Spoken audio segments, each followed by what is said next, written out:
Okay, sorry I got cut off by the other video, but basically what I was saying is that the National Guard is going to shoot these students on the campus of Kent State. This is a photograph that was taken of one of the students that had been killed.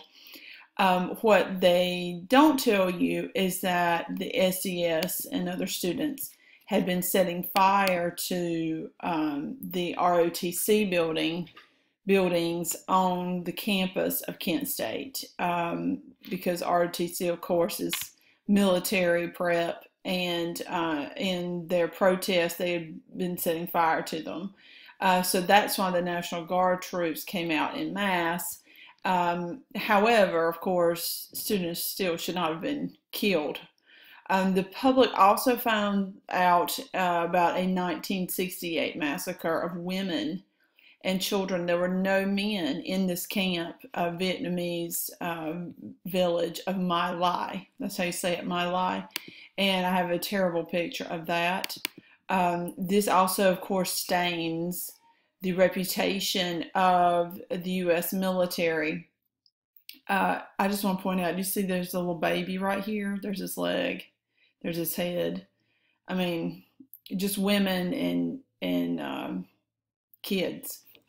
And, you know, there's no way to, like, make that right. But when it comes out, the U.S. troops are just massacring innocent people. Of course, it's going to look bad on the U.S. military.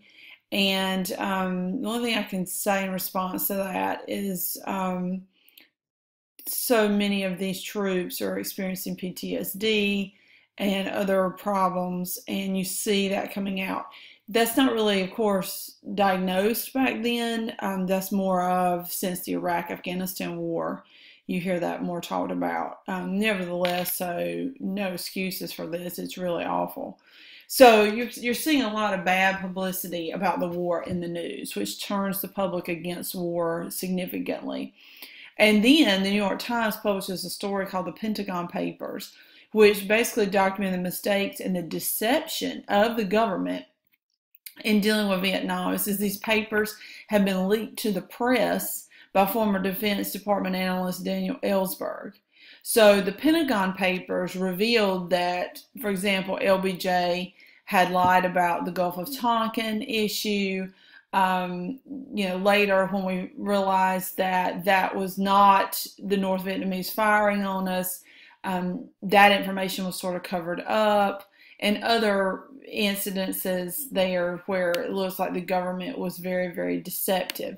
I do have a Time magazine cover here, Pentagon Papers, The Secret War. So, the New York Times publishes that story, and people are really angry at the government now for making decisions that are obviously really deceptive.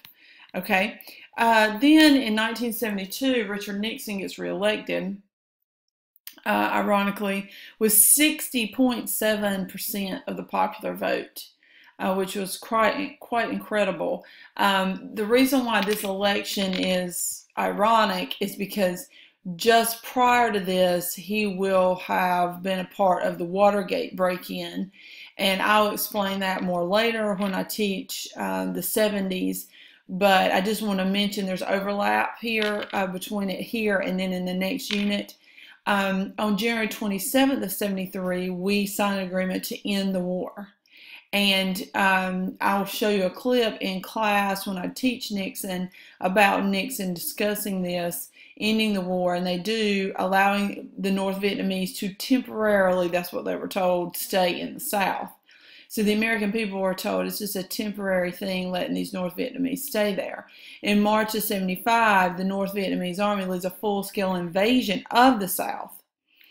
And of course, now that we're out, it says the North Vietnamese capture Saigon, the South's capital, and they unite Vietnam under communist rule. So Vietnam had totally, North and South, have fallen to communism. And we did have an embassy in Saigon, in the South, of course, and I want to show you this really amazing picture. This is the U.S. Embassy building. And, you know, an embassy building is the protected soil of whatever country's name's on the door. So this says United States of America Embassy. So this is technically U.S. Soil here in Vietnam. And all these people work at the U.S. Embassy. And you see there is one helicopter flight out.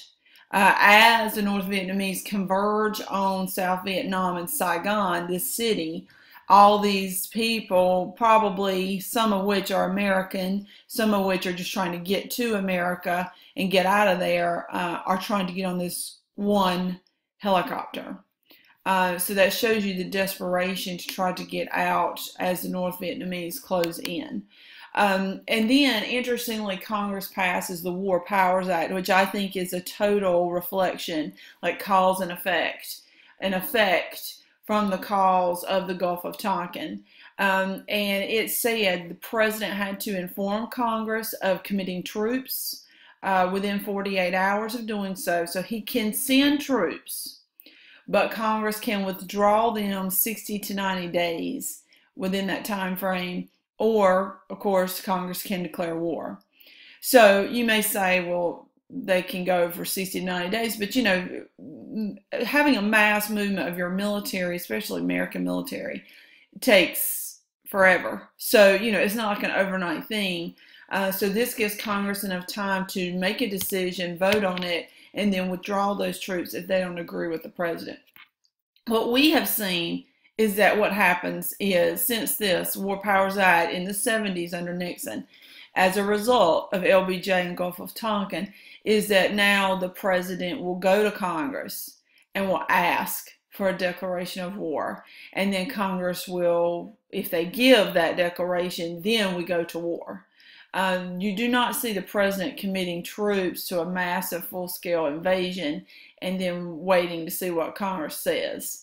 Mainly because he'd like to get reelected. So, you know, he's smart enough as a politician, whoever he is, to seek Congress first, get their approval so that he doesn't have egg on his face and they end up withdrawing the troops. What I really want to say is this is going to be a check and balance on the president's power. And under LBJ, you just didn't see that check and balance because of the Gulf of Tonkin, which gave, remember, the president a blank check, so to speak, to do whatever he wanted to do. This definitely does not give him that. It says Congress has to approve whatever check he writes before he starts to write it. Okay? All right, let's go back to the essential questions. And they are, why did the Kent State Massacre become a symbol of what the youth generation was protesting? The youth generation is protesting that the government's evil, that the war is bad, that we need to get out of all this, and especially not bombing Cambodia. And so when those students are shot by the National Guardsmen who represent the government, you know, it makes the government look even worse. And the students, in a sense, are saying, see, we've been telling everybody that the government is evil. Okay, and then what surprise did LBJ reveal to the American public? Which research turned something up for students in the censor flying, see women telling everybody. Have a look. My kid's iPad's going off. That scared me. Which was that he would not run again. Basically, he said he would not run for president, and I showed you that clip. I think Vietnam was the downfall of his presidency, and I'm not sure it was all 100% his fault. Certainly the Gulf of Tonkin was bad. However, I'm just not sure all the other events really were his fault.